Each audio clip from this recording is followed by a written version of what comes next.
மே 4ஆம் தேதி வாக்கு எண்ணிக்கையின் போது திமுக பின்தங்கும் என திருவாடானை அதிமுக வேட்பாளர் கிருத்திகா முனியசாமி தெரிவித்தார்.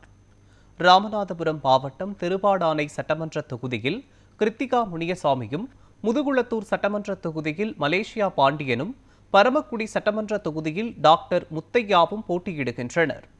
வேட்பாளர்களுக்கு மருஞ்சுக்கட்டு பகுதியில் கட்சியின் சார்பில் உற்சாக வரவேற்பு அளிக்கப்பட்டது. தொடர்ந்து பரமக்குடியில் நடைபெற்ற வேட்பாளர் அறிமுக கூட்டத்தில் அதிமுக மாவட்ட செயலாளர் முனியசாமி மற்றும் அதிமுக வேட்பாளர்கள் கலந்து கொண்டனர்.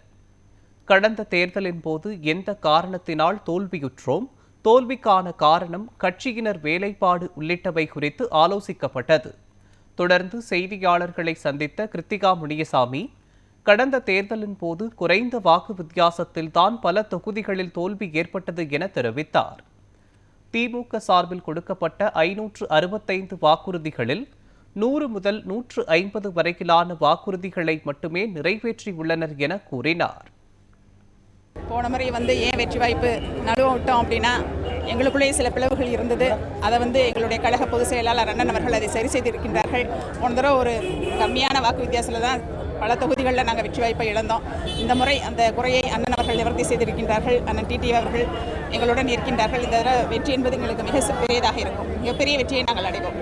வேட்பாளர் பட்டியல் எல்லாருமே அதை தான் சொல்கிறாங்க. வேட்பாளர் பட்டியல் அவங்களுக்கு ஆளே கிடைக்காம யாருமே நிற்க பயந்துட்டு இருக்கும்போது அவங்க புதுமுகங்களை தேடி தேடி கொடுத்துருக்கிறதா எல்லாருமே பேசிக்கிறாங்க. அதுதான் உண்மையாக இருக்க முடியும். எல்லாருக்குமே தெரியல. 525 வாக்குறுதிகளில் அவங்க ஒரு 100-150 வாக்குறுதிகளாக நிறைவேற்றிருக்கிறாங்க. மற்ற எதையுமே நிறைவேற்றலை அப்படிங்கிறது எல்லாருக்குமே தெரியும். இதில் இந்த தேர்தலே நீங்கள் எடுத்துட்டீங்க அப்படின்னா, அதிமுக தான் முதல் தேர்தல் அறிக்கையை வெளியிட்டதும் நாங்கள் தான், முதல்ல பிரச்சாரத்தை ஆரம்பித்ததும் நாங்கள் தான், முதல்ல வேட்பாளர் பட்டியலை வெளியிட்டதும் அனைத்து இந்திய அண்ணா திராவிட முன்னேற்ற கழகம் தான். எல்லாத்துலேயுமே பின்தங்கி இருந்தது திமுக தான். அதே போல் மே 4ஆம் தேதி என்றும் பின்தங்க போவது திமுக தான்.